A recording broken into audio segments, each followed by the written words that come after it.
time and I shut the whole thing down.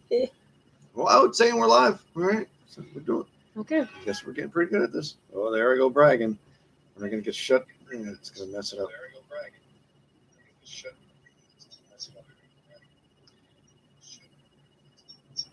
All right, let me turn that down. That might work.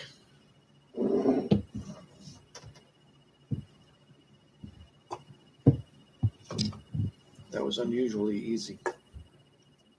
She probably just jinxed it. Looks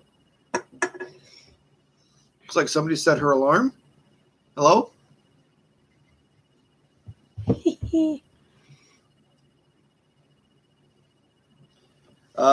Okay, kicking off.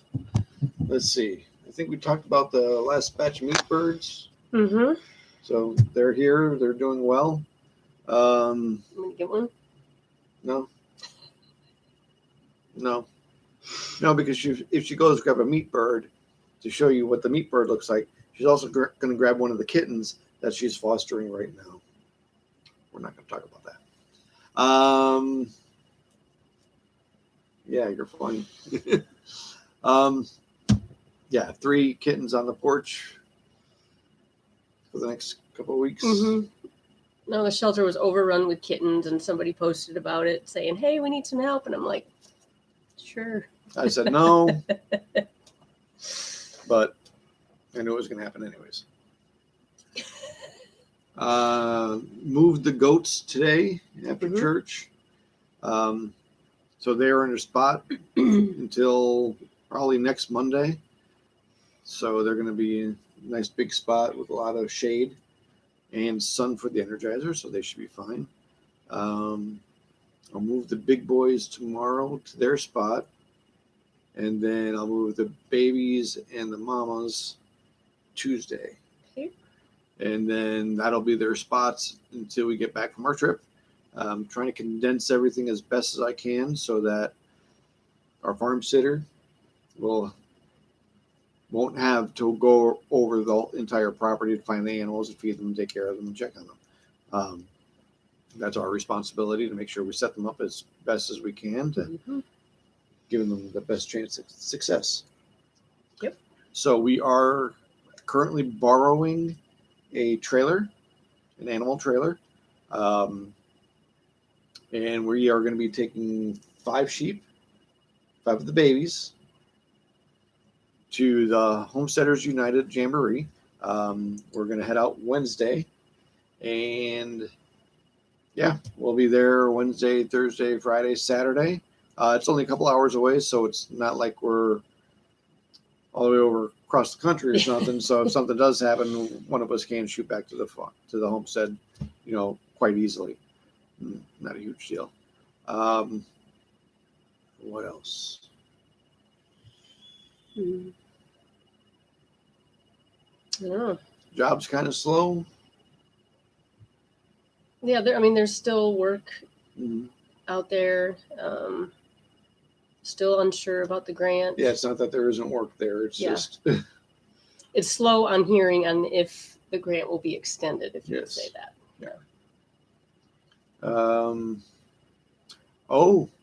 Notice today that our first tomatoes are turning red. So that's a big deal. Well, we planted like 4 weeks late too. Yeah. But they're actually we're starting to get tomatoes when everybody's running out of tomatoes. So that's actually a good thing. We got some more garden stuff today from across the street, which is nice. We'll have that with dinner. And then you're going to be making a shepherd's pie. Made by a real shepherd. Not with a real shepherd, by a real shepherd. That's a very important point right there. Let's see. We are speaking at the event. All about sheep. Nice. That's always fun to do. I did that a couple weeks ago. We had a ton of tomatoes, peppers, onions, and garlic. Cut it all up, threw it in the oven, let it roast. Yeah, did that while Ashlyn was here. Yeah. She helped with that. Then used like an immersion blender, blended it all up, and we had that on chicken. Yes. Didn't we? Oh, that was good. It was really good. So it's for dinner tomorrow. Tomorrow? I don't think we have enough tomatoes right now. I got to make Well- that shepherd's pie too. Well, we got sauce in the freezer, don't We do. we? Mm-hmm. That's the thing. It was a huge batch, so I froze a bunch. Yes, I forgot. I didn't. Oh, back at the chicken coop, we actually took 2 of our water totes and put an overflow from one to the other so that we catch the rain off of one roof, goes into one tote. When that tote gets full, hopefully it'll overflow into the other tote and fill that one up. Mm-hmm. So we'll have 500 gallons of water in that one spot. And that's where we use it the most. The most, exactly. But we haven't had like a lot of rain in what, 2 weeks? Yeah, we're like approaching 3 weeks now. And everybody around us is getting tons of rain, and we're like really. Yeah, we got sprinkles last night and this morning, about 1/10 of an inch. Yeah. But yeah, you could see, where the sheep have been, how brown it is. Mhm. It's They go into a green spot, and then when they're done, it's just brown Brown. because it's not getting rained on to nourish it again. exactly. We may have to deliver some more sheep next week Mm-hmm. or That's kind of exciting. the following weekend. Still waiting to hear on that. That'll be fun. Then Then that should be the end of delivering the lambs Yes. for this season. yes. And this is really different this year because usually by the time 8 weeks comes around, they're weaned and we have homes for them. Mhm. This year we kept all of them until now. Until now, And yes. That's That's also taxing on our property, because when you're talking, a ruminant that's grazing, you do it by animal units, and an animal unit is about 1,000 pounds, and that's for a 3-acre, plot. So 1,000 pounds for every 3 acres, and having the babies, 13 of them grazing for the last couple of months, that's taxing for us. Mhm, 'cause we Um, don't have a lot of property. no, we might have 3 acres of grazing, and that's pushing it, which covers our ewes and our rams. So at 13 babies on top of that, we had to do some shuffling, working with the rams to help clear some more area.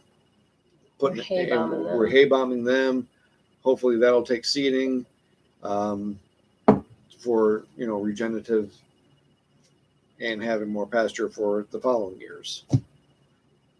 We're building Yeah. slowly, Slowly. letting them do the work. Mhm. And that's what the goats are helping with Mhm. too. So I'd Yeah. really love to get them on that kudzu. yeah, don't worry about that. That's at the bottom of the road. I know, but still, it's getting out of control. I worry about pasture. I don't worry about the bottom of the road. So tonight we are continuing in John, and we're picking up at chapter 11. And if things go well, as they have been, we are going to do 11, 12, 13, 14, and 15. 11 through 15. Yeah, that's what I said. Okay. Yeah, well, I guess that's it. I guess we could get into it. Okay. Want to start? I will. John 11. Now a man named Lazarus was sick. He was from Bethany, the village of Mary and her sister Martha. This Mary, whose brother Lazarus now lay sick, was the same one who poured perfume on the Lord and wiped his feet with her hair. So the sisters sent word to Jesus, Lord, the one you love is sick. When he heard this, Jesus said, this sickness will not end in death. No, it is for God's glory and that God's Son may be glorified through it. Jesus loved Martha and her sister and Lazarus. Yet, when he heard that Lazarus was sick, he stayed where he was 2 more days. Then he said to his disciples, let us go back to Judea. But Rabbi, they said, a short while ago the Jews tried to stone you, and you are going back there? Jesus answered, are there not 12 hours of daylight? A man who walks by the day will not stumble, for he sees by this world's light. It is when he walks by night that he stumbles, for he has no light." After he had said this, he went on to tell them, "Our friend Lazarus has fallen asleep, but I am going there to wake him up." His disciples replied, "Lord, if he sleeps, he will get better." Jesus had been speaking of his death, but the disciples thought he meant natural sleep. So then he told them plainly, "Lazarus is dead, and for your sake I am glad I was not there, so that you may believe, but let us go to him." Then Thomas, called Didymus, said to the rest of the disciples, "Let us also go, that we may die with him."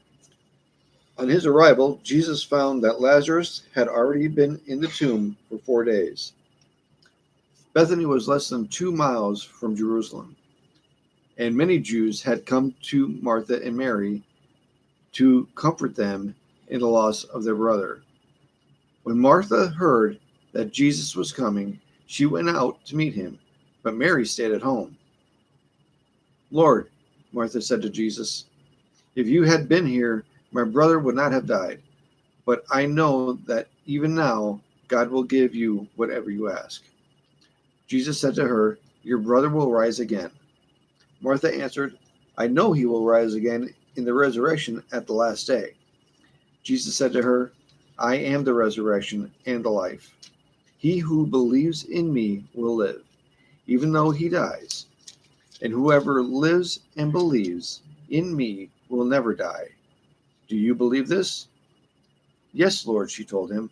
"I believe that you are the Christ, the Son of God, who is to come into the world." And after she said this, she went back and called her sister Mary aside. "The teacher is here," she said, "and is asking for you." When Mary heard this, she got up quickly and went to him.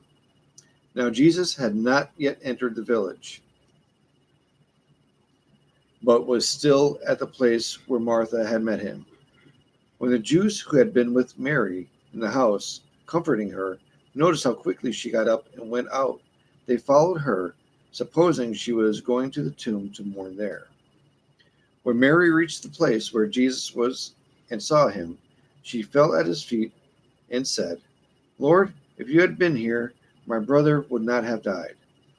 When Jesus saw her weeping, and the Jews who had come along with her also weeping, he was deeply moved in spirit and troubled.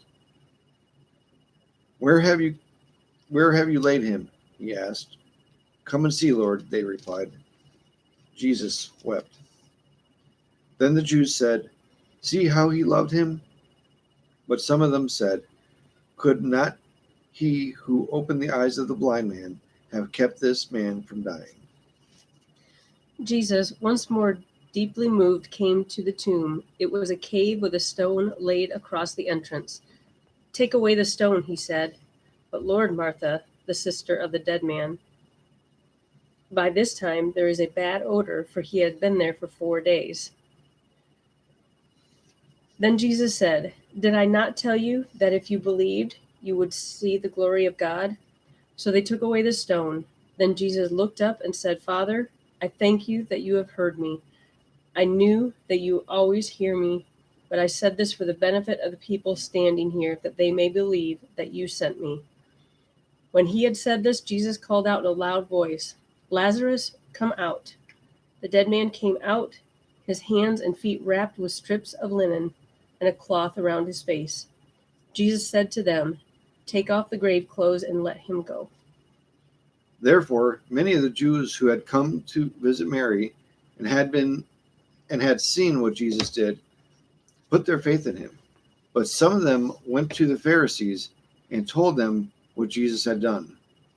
Then the chief priests and the Pharisees called a meeting of the Sanhedrin. "What are we accomplishing?" they asked. "Here is the man performing many miracles, miraculous signs. If we let him go on like this, everyone will believe in him, and then the Romans will come and take away both our place and our nation." Then one of them, named Caiaphas, who was high priest that year, spoke up. "You know nothing at all. You do not realize that it is better for you that one man die for the people than that the whole nation perish.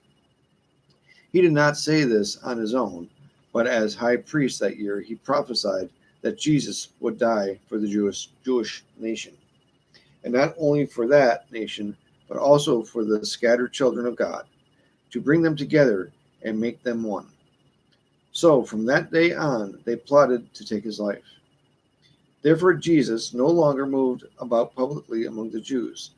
Instead, he withdrew to a region near the desert, to a village called Ephraim, where he stayed with his disciples.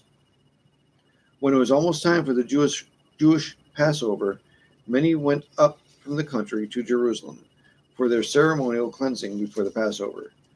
They kept looking for Jesus, and as they stood in the temple area, they asked one another, "What do you think? Isn't he coming to the feast at all?" But the chief priests and the Pharisees had given orders that if anyone found out where Jesus was, he should report it so that they might arrest him. 6 days before the Passover, Jesus arrived at Bethany, where Lazarus lived, whom Jesus had raised from the dead. Here a dinner was given in Jesus' honor. Martha served, while Lazarus was among those reclining at the table with him. Then Mary took about a pint of pure nard, an expensive perfume. She poured on Jesus' feet and wiped his feet with her hair. And the house was filled with the fragrance of the perfume. But one of his disciples, Judas Iscariot, who was later to betray him, objected. "Why wasn't this perfume sold and the money given to the poor? It was worth a year's wages." He did not say this because he cared about the poor, but because he was a thief, as a keeper of the money bag. He used to help himself to what was put into it. "Leave her alone," Jesus replied. "It was intended that she should save this perfume for the day of my burial. You will always have the poor among you, but you will not always have me."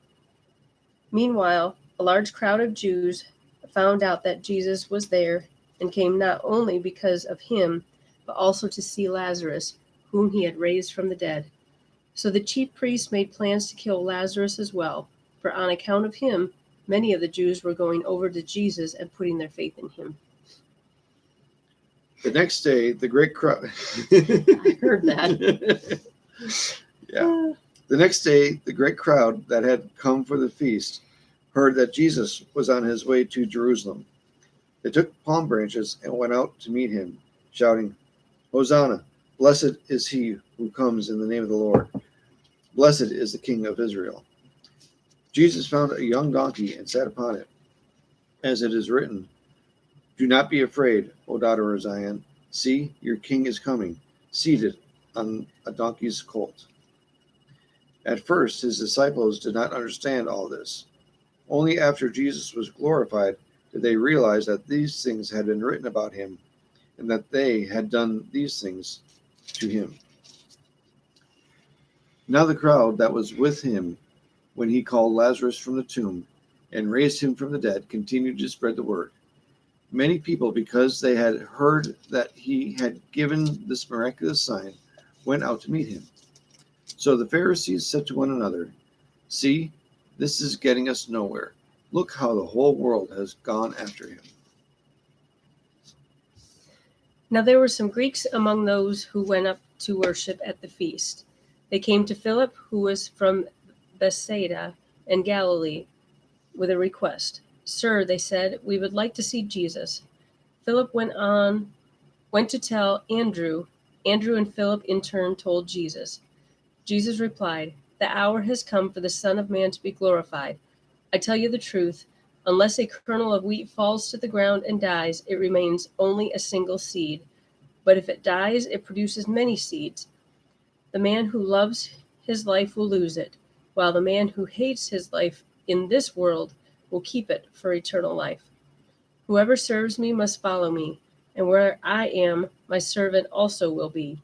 My Father will honor the one who serves me. Now my heart is troubled, and what shall I say? Father, save me from this hour? No, it was for this very reason I came to this hour. Father, glorify your name." Then a voice came from heaven, I have glorified it, and I will glorify it again." The crowd that was there and heard it said it had thundered. Others said an angel had spoken to him. Jesus said, "This voice was for your benefit, not mine. Now is the time for judgment on this world. Now the prince of this world will be driven out, but when I am lifted up from the earth, I will draw all men to myself."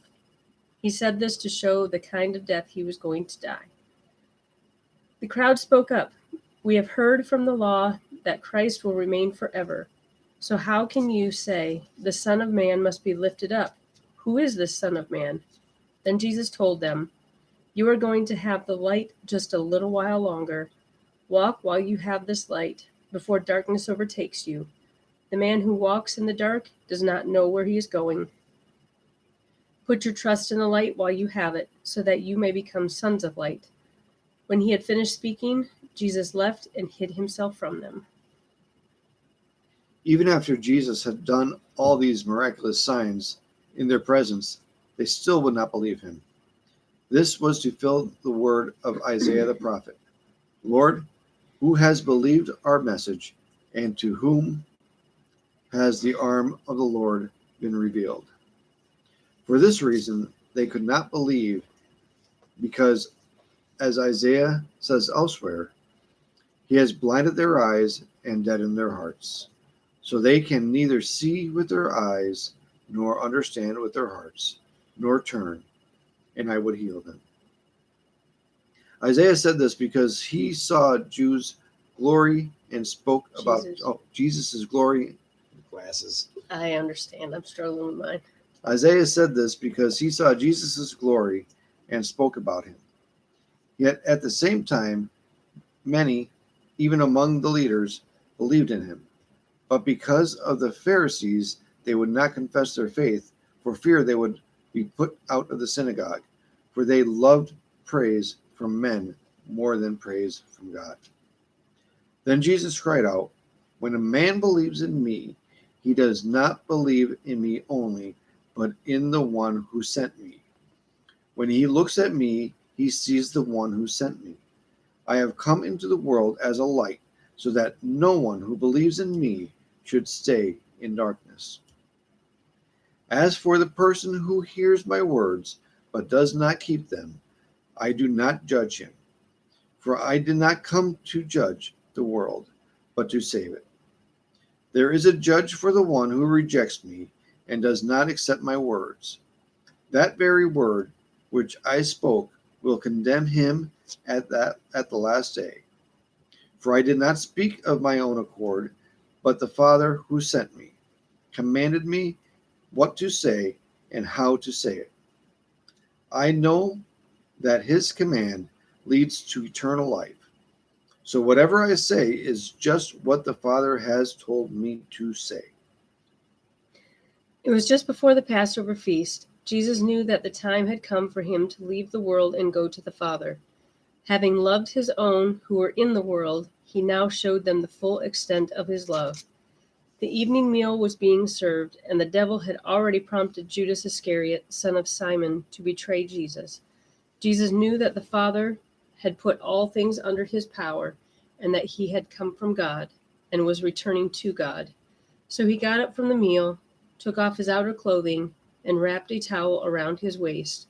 After that, he poured water into a basin and began to wash his disciples' feet, drying them with a towel that was wrapped around him.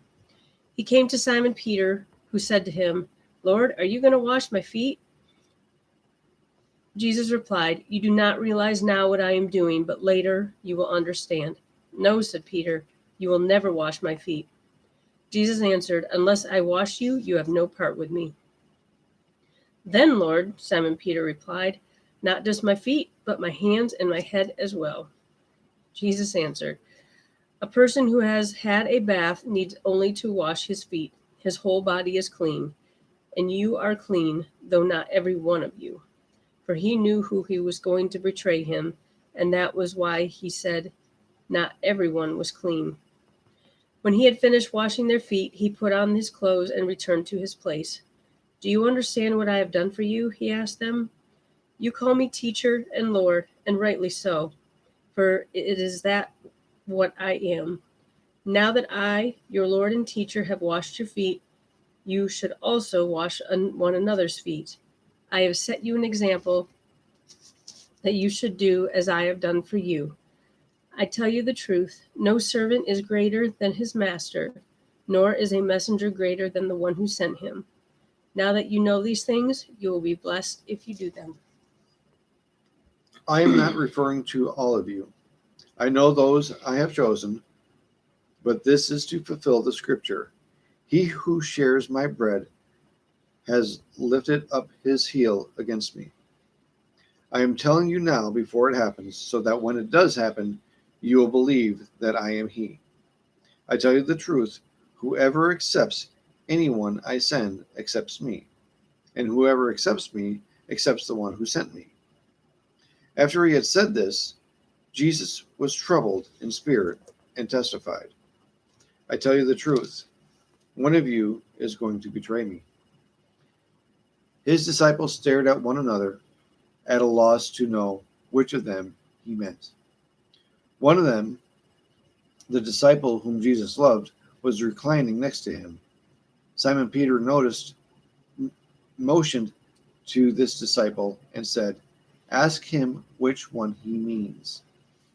Leaning back against Jesus, he asked him, Lord, who is it? Jesus answered, It is the one to whom I will give this piece of bread when I have dipped it in the dish. Then dipping the piece of bread, he gave it to Judas Iscariot, son of Simon. As soon as Judas took the bread, Satan entered into him.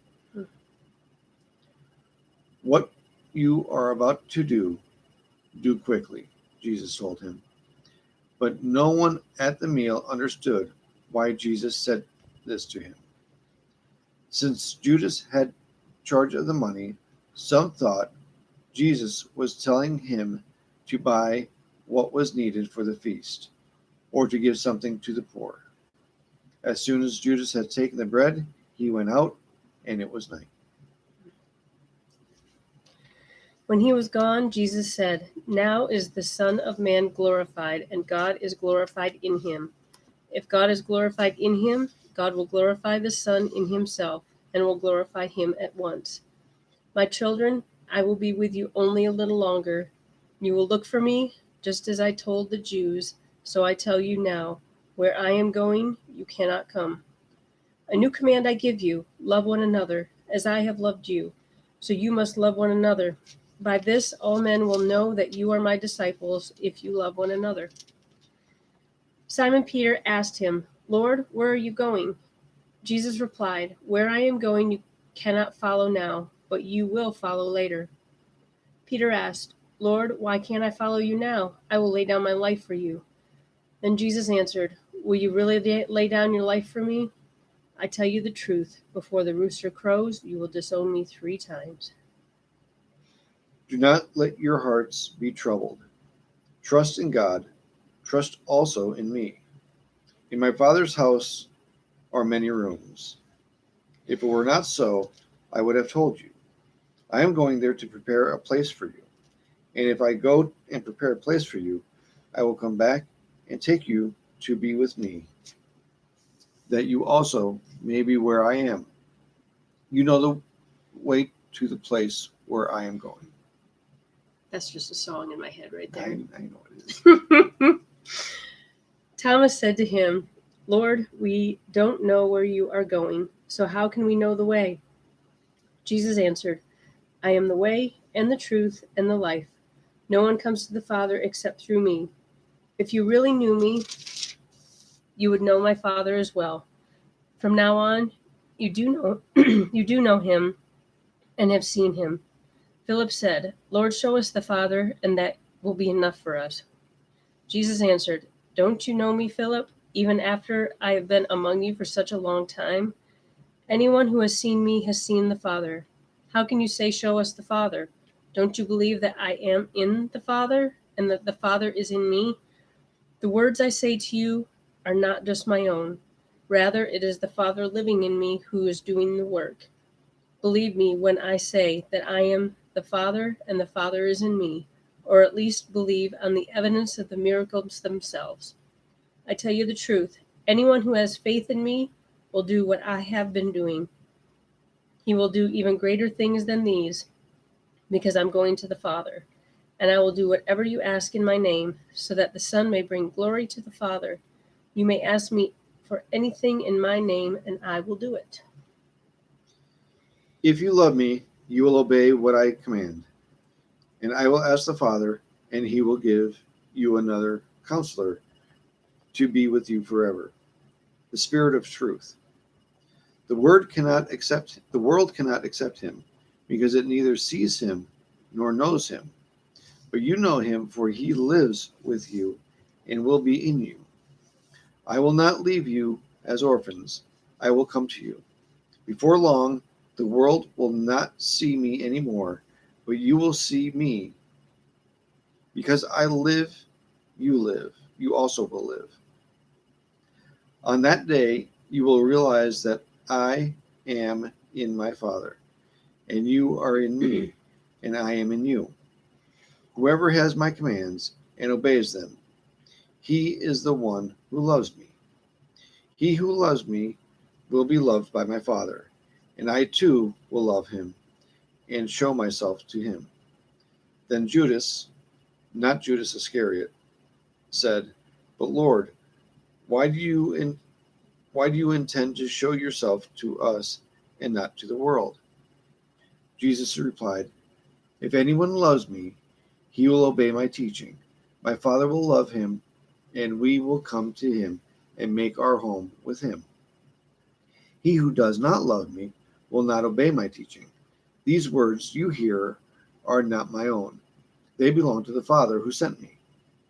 All this I have spoken while still with you, but the Counselor, the Holy Spirit, whom the Father will send in my name, will teach you all things and will remind you of everything I have said to you.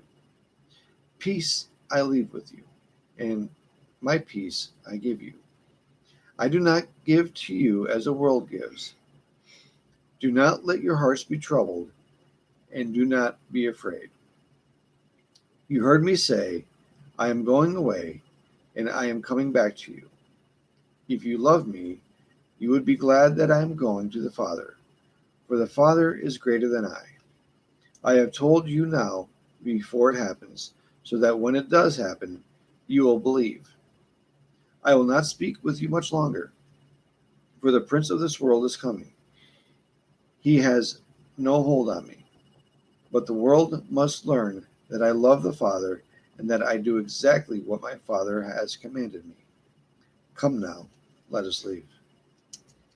I am the true vine, and my Father is the gardener. He cuts off every branch in me that bears no fruit, while every branch that does bear fruit he prunes, so that it will be even more fruitful. You are already clean because of the word I have spoken to you. Remain in me, and I remain in you. No branch can bear fruit by itself. It must remain in the vine. Neither can you bear fruit unless you remain in me. I am the vine, you are the branches. If a man remains in me, and I in him, he will bear much fruit. Apart from me, you can do nothing. If anyone does not remain in me, he is like a branch that is thrown away and withers. Such branches are picked up, thrown into the fire, and burned. If you remain in me, and my words remain in you, ask whatever you wish, and it will be given you. This is to my Father's glory, that you bear much fruit, showing yourselves to be my disciples. As the Father has loved me, so I have loved you. Now remain in my love. If you obey my commandments, you will remain in my love, just as I have obeyed my Father's commandments and remain in his love. I have told you this so that my joy may be in you and that your joy may be complete. My command is this: love each other as I have loved you. Greater love hath no one than this, that he lay down his life for his friends. You are my friends, if you do what I command. I no longer call you servants, because a servant does not know his master's business. Instead, I have called you friends, for everything that I learned from my Father I have made known to you.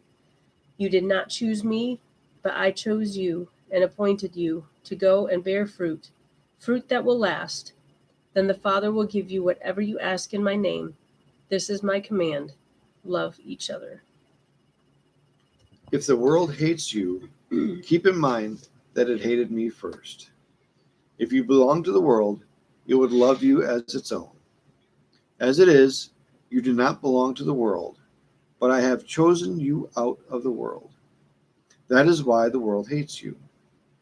Remember the words I spoke to you. No servant is greater than his master. If they persecuted me, they will persecute you also. If they obeyed my teaching, they will obey yours also. They will treat you this way because of my name, for they do not know the one who sent me. If I had not come and spoken to them, they would not be guilty of sin. Now, however, they have no excuse for their sin. He who hates me hates my Father as well. If I had not done among them what no one else did, they would not be guilty of sin.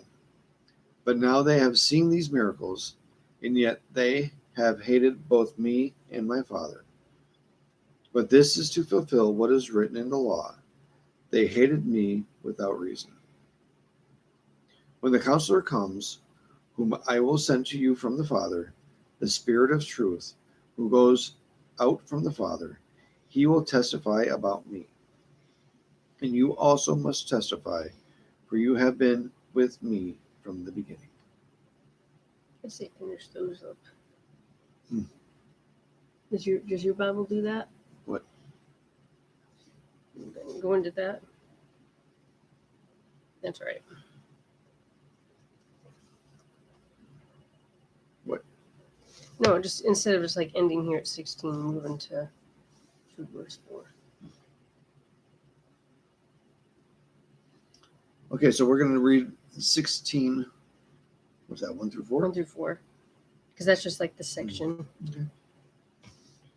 All this I have told you so that you will not go astray.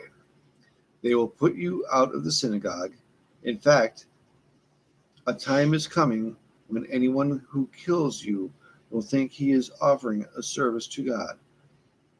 They will do such things because they have not known the Father or me. I have told you this so that when the time comes, you will remember that I warned you. I did not tell you this at first because I was with you. Better? Oh, it just felt like, well, well, yours ended like this, but then mine was like, yeah, keep going. It was like a cliffhanger. It was. My cliff. Oh, boy. Yes. Well, that is all of our reading for this evening.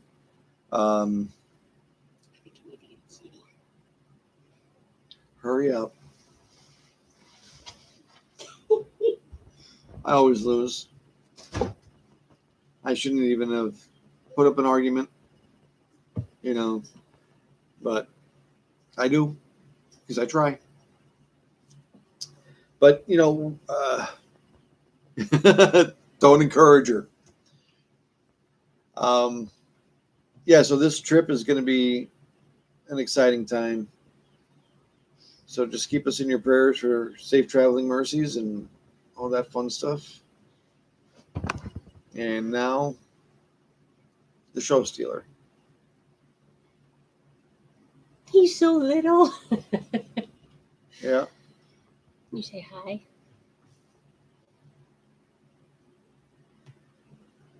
How can you not like that?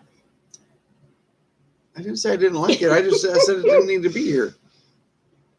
It's different. So there's 3 of them.